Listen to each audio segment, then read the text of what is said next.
नमस्कार दोस्तों, one line approach editing centre Mahbubganj में आप लोगों का बहुत बहुत स्वागत है। मित्रों, आप लोगों को आज प्रतिशत के कुछ ऐसे सवाल लाए हैं, परसेंटेज के कुछ ऐसे सवाल लाए हैं जो कि कई बार एग्जाम में आए हुए हैं और आने की प्रबल संभावनाएं भी रखते हैं। ऐसे क्वेश्चन हम आज लिए हुए हैं।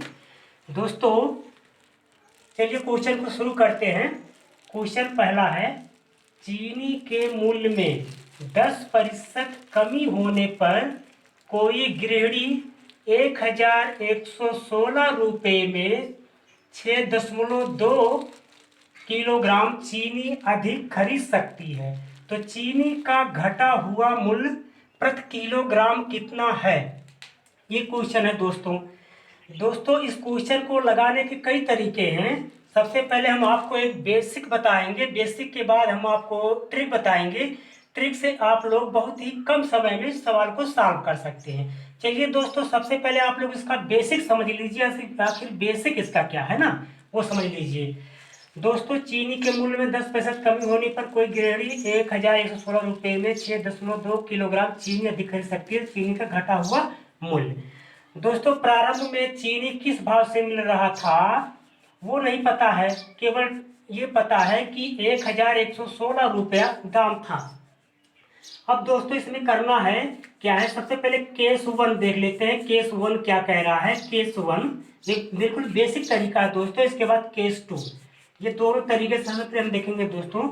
केस 1 में मान लेते हैं जो मूल्य था प्रति किलोग्राम, जो मूल्य था प्रति किलोग्राम दोस्तों यहाँ पे लिख देते हैं प्रति किलोग्राम। यहाँ पर मान लीजिए प्रति किलोग्राम जो मूल्य था वो मान लेते हैं 10 किलोग्राम प्रति किलो मिल रहा था। कुल रुपया दोस्तों कितना था? कुल रुपया दोस्तों था 1116 रुपया कुल था। यानी मान लेते हैं प्रारंभ में 1116 रुपये में 10 किलोग्राम के भाव से चीनी मिल रहा था। अब दूसरे केस में दोस्तों यहाँ पे क्या है, दूसरे केस में वो जो क्वेश्चन कह रहा है, दूसरे केस में जो मूल्य है वो 10% की कमी हो गई। 10% कमी का मतलब दोस्तों ये है कि मान लेते हैं यक्स के भाव से पहले मिल रहा था, जब 10% की कमी हो गया, कहने मतलब 90% के भाव से वो बेच रहा है, यानी मिल रहा है ना। तो 90% का मतलब इसको काट देंगे दोस्तों 0 यानी ये जो प्रारंभ में मिल रहा था ये 9x/10 के भाव से मिल रहा था। रुपया दोस्तों क्या था? रुपया वही था, 1116 रुपया था। अब दोस्तों यहाँ पे एक बार दोबारा समझ लीजिए, फिर से बताते दोस्तों। केस 1 में क्या कहा जा रहा कि 1116 रुपया था, यक्स के भाव से मिल रहा था। तो कुल कितनी मात्रा मिल रहा था यहाँ पे लिख देते हैं। तो 1116 रुपये में यक्स के भाव से कुल इतनी मात्रा उसको मिल रहा था। दूसरे केस में दोस्तों जब 10% की कमी हो गई दाम में तो 90% के भाव से मिल रहा था। 90% का मतलब यक्स का जब निकालेंगे तो 9x/10 हो जाएगा।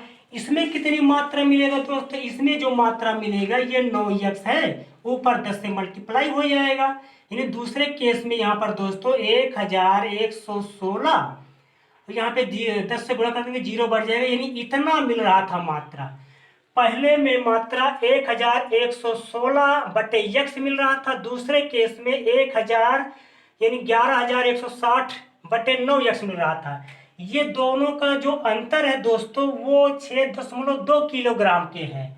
इसको दोस्तों सॉल्व कर सकते हैं। यहाँ पे इसको लिख सकते हैं 11160/9x माइनस कर देंगे यहाँ पर 1116/x। ये दोनों का जो डिफरेंट है दोस्तों वो 6.2 किलोग्राम है। दोस्तों ये बिल्कुल बेसिक तरीका है दोस्तों।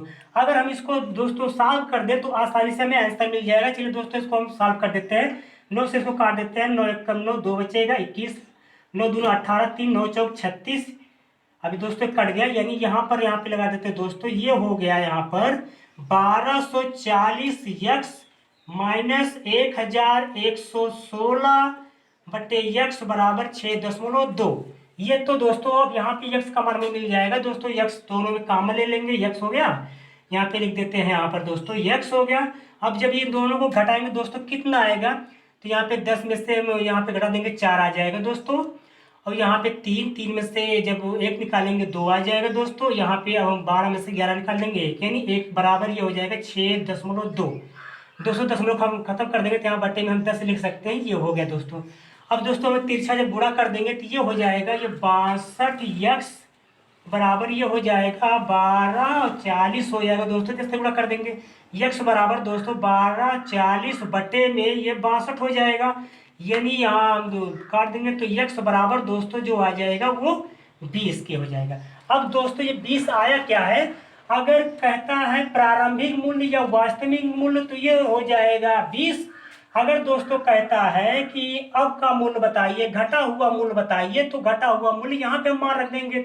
तो घटा हुआ मूल्य कह रहा दोस्तों, तो घटा हुआ मूल्य हमें आया हुआ है 9x बटे 10। तो यहाँ पे 9x दोस्तों, यस के स्थान में दोस्तों हम 20 लिख देते हैं, तो 9 गुणे 20 हो गया दोस्तों। बटे में हमें करना है 10, तो ये 0 से 0 काट देंगे तो ये 9 दूना 18, यानी जो घटा हुआ मूल्य है वो 18 रुपये प्रति किलोग्राम से मिल रहा है। जो प्रारंभिक मूल्य था, पुराना मूल्य था, वो 20 रुपये है, क्योंकि यहाँ पर यक्स है। तो ये तो दो तो बेसिक बिल्कुल था, कैसे इसको लगाया जा सकता है।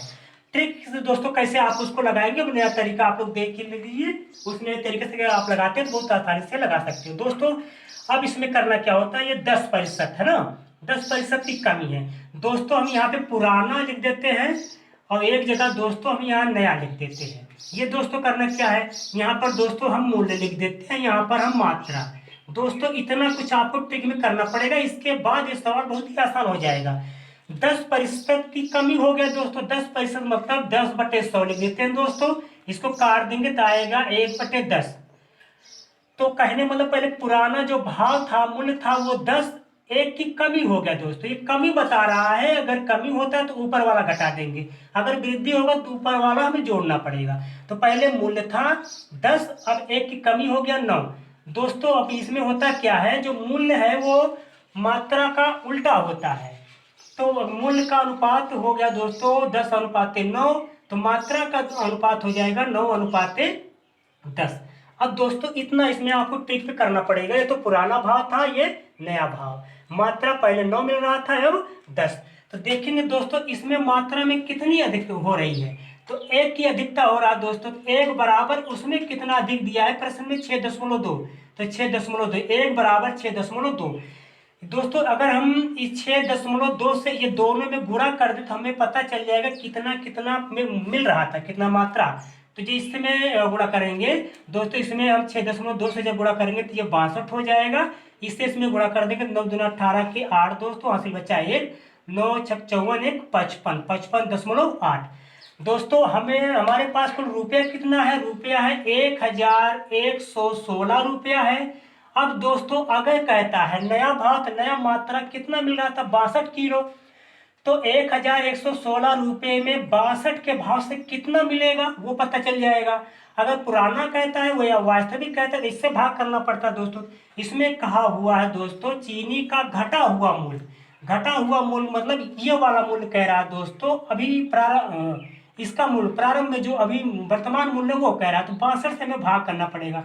जब 62 इसको भाग कर देंगे दोस्तों तो आ जाएगा ये 18 के भाव से मिल रहा था दोस्तों। अगर कहता है पुराना, तो 1116 में इससे भाग कर देंगे तो पुराना भाव की क्या है वो पता चल जाएगा। चलिए दोस्तों, अगर क्वेश्चन में कब समझ में आया होगा तो दूसरे क्वेश्चन में देखते हैं, उससे आपको समझ में आ जाएगा। दूसरे क्वेश्चन में क्या है दोस्तों, सेब के मूल्य में 25% कमी होने पर एक ग्राहक को 240 रुपये में 2 किलोग्राम अधिक सेब मिलते हैं, तो घटा हुआ मूल्य प्रति किलोग्राम कितना है। तो दोस्तों इसको हम ट्रिक पे ही बताते हैं, बेस आप लोग समझ गए हो। तो दोस्तों यहाँ पे हम पुराना भाव लिख देते हैं और एक जगह हम यहाँ नया भाव लिख देते हैं, ये तो दोस्तों लिखना पड़ेगा। और यहाँ पे दोस्तों हम मूल्य लिख देते हैं और यहाँ पे हमें लिखना क्या होता है, मात्रा, वो दोनों लिखते थे दोस्तों। अब इस सवाल को लगाना शुरू करते हैं दोस्तों। 25% की दोस्तों कमी हुआ है, 25% की क्या हुआ है, कमी। तो 25% का मतलब होता है 25/100 दोस्तों। इसको काट देते हैं तो ये 25 से कम 25 चौका 100, यानी 1/4 की कमी। यानी पुराना भाव जो हर में होता है दोस्तों, वो पुराना भाव, पुराना मूल्य 4 रुपया है, तो 1 की कमी हो गया, नया भाव हो गया 3। अब दोस्तों ये तो मूल्य में अनुपात आ गया 4:3। अब दोस्तों मात्रा में इसका जस्ट उल्टा होता है दोस्तों। मात्रा कैसे मिलेगी? 3:4। कहने मतलब पहले प्रारंभ में 4 रुपये में 3 किलोग्राम मिलता था, नए भाव में कमी हो गया तो हमें 3 के हिसाब से 4 किलोग्राम मिल रहा है दोस्तों। तो मात्रा कितना अधिक इसमें मिल रहा है दोस्तों? 1 अधिक मिल रहा है, जबकि प्रश्न कह रहा है नहीं 1 नहीं 2 किलोग्राम अधिक मिल रहा है। तो 1 बराबर जो वैल्यू है वो 2 के दिया गया है। इसी 2 से दोस्तों इन दोनों में गुणा कर देते हैं तो हमें पता चल जाएगा कि कितना हमें मात्रा मिल रहा था दोस्त। इसमें गुणा कर देंगे दोस्तों, हमें 8 किलोग्राम मिल रहा था, 2 से इसमें गुणा कर देंगे दोस्त तो इसमें 6। यानी दोस्तों हमें 240 रुपये में 8 के भाव से कितना मिलेगा? ये तो नया भाव है। अगर दोस्तों कहता है कि घटा हुआ मूल्य दोस्तों यही है, घटा हुआ मूल्य जो है दोस्तों ये वाला है। अगर पुराना कहता तो ये वाला दोस्तों होता। तो प्रारंभिक जो नया भाव है वही पूछ रहा है, क्योंकि नया भाव घटा हुआ है। तो 8 एकम 8 अतिरिक्त 24 दोस्तों। तो यहाँ पे 30 किलोग्राम 30 किलोग्राम के हिसाब से, प्रति किलोग्राम के हिसाब से दोस्तों मिल रहा है। तो इस क्वेश्चन का जो राइट आंसर है दोस्तों 30। अगर दोस्तों कहता है पुराना भाव, तो 240 रुपये में ये 6 किलोग्राम जो मात्रा मिल रहा है वो किस भाव से मिल रहा है, 6 से भाग कर देंगे तो वो पता चल जाएगा दोस्तों। तो उम्मीद है दोस्तों ये दोनों क्वेश्चन आपको समझ में आए होंगे दोस्तों। अगर नहीं आया होगा दोस्तों तो इस वीडियो को दोबारा देख लेंगे तो वो समझ में आ जाएगा। चलिए दोस्तों अब नेक्स्ट टाइप का क्वेश्चन देखते हैं, उसको कैसे लगा सकते हैं। दूसरा क्वेश्चन है, चीनी के भाव में 40% वृद्धि होने पर किसी परिवार को चीनी की वार्षिक खपत कितने प्रतिशत कम करनी होगी कि जिससे परिवार का खर्च ना बढ़े? दोस्तों कहने का मतलब यह है जैसे परिवार में कुछ आमदनी होती है, आमदनी में वृद्धि नहीं हो रहा है, जबकि जो कोई वस्तु है उसमें वृद्धि हो रहा है, तो हमें उसी में एडजस्ट करना होता है कि उसमें हम कितना कमी कर दें, कितना वृद्धि कर दें। चलिए दोस्तों इसमें क्या करना होता है, पहले यानी पुराना लिख देते हैं दोस्तों, एक जगह हम नया लिख देते हैं। पहले दोस्तों 100 मानना पड़ेगा, पहले पुराने 100 के भाव से मिल रहा था तो 40% की वृद्धि हो गया। अब जो नया भाव हो गया वो 140 रुपया हो गया। तो यदि हमें ऐसा कुछ करना है, खपत में ऐसा कमी करना है कि परिवार पर खर्च ना बढ़े दोस्तों, तो इसमें दोस्तों देखेंगे कितनी वृद्धि हुआ है 40 की, तो हमें 40 की कमी करना पड़ेगा, लेकिन किसमें? नए भाव के हिसाब से। तो बटे में 140% में दोस्तों पता करना है, इसलिए हमें गुणे 100 करना पड़ेगा। इतना कुछ इसमें करना होता है दोस्तों। हमेशा ध्यान रखना कि ये वाला पार्ट हमेशा नीचे में रहेगा दोस्तों, चाहे कुछ भी ऐसा क्वेश्चन कहे हमें नीचे रखना होगा दोस्तों। इसको काट देते हैं दोस्तों, 0 0 2 दूना 4 2 से 14, यानी दोस्तों अब इसको गुणा कर देंगे 200 बटे में 7। इसको और सॉल्व कर देंगे दोस्तों, 7 दूना 14 कि 7 दूना 14 हो जाएगा दोस्तों। यहाँ पे बचेगा 6, 60 हो गया। तो 7 8 56 दोस्तों, 56 हो गया, 4 बचेगा, यानी 28 सही 4/7% की हमें करना पड़ेगा कमी, तब जाके परिवार पर कोई खर्च नहीं बढ़ेगा दोस्तों। इसी तरीके से अगला क्वेश्चन है उसको देखते हैं कैसे लगाएंगे। यदि चीनी के मूल्य में 20% वृद्धि हो जाए तो एक गृहिणी को इसकी खपत में कितने प्रतिशत की कमी करना पड़े कि इसके खर्च पर कोई प्रभाव ना पड़े? तो दोस्तों पहले मान लेते हैं 100 था, अब 20 की वृद्धि हो गई तो 120 के भाव से मिल रहा है दोस्तों। तो इसमें कितना बढ़ गया है दोस्तों? 20। हमें 20 की यह कमी करना पड़ेगा, लेकिन किस पे करना पड़ेगा दोस्तों? हमेशा इसी वाले करना पड़ेगा। तो 120 गुणे में 100 करना पड़ेगा दोस्तों। इसको काट देंगे तो ये हमें आंसर मिल जाएगा दोस्तों। तो 20 0 0 कट गया, 2 कम 2 2 2 छक 12 और काट देते दोस्तों, 2 से 2 तिहाई 6, 2 से काटेंगे 50, यानी 50/3। इसको और सॉल्व कर देंगे दोस्तों, तो 16 सही 2/3% की दोस्तों हमें कमी करना पड़ेगा, तब जाके वो परिवार पर कोई खर्च नहीं एक्स्ट्रा आएगा। तो दोस्तों उम्मीद है कि वीडियो आपको अच्छा लगा होगा। तो हमारे इस चैनल को वन लाइन अप्रोच एडीटी को आप लोग लाइक करके शेयर भी कर दीजिएगा, जिससे यदि हम कोई वीडियो आपके यूट्यूब पे डालें तो आपके पास नोटिफिकेशन पहुंचता रहे। धन्यवाद दोस्तों वीडियो देखने के लिए।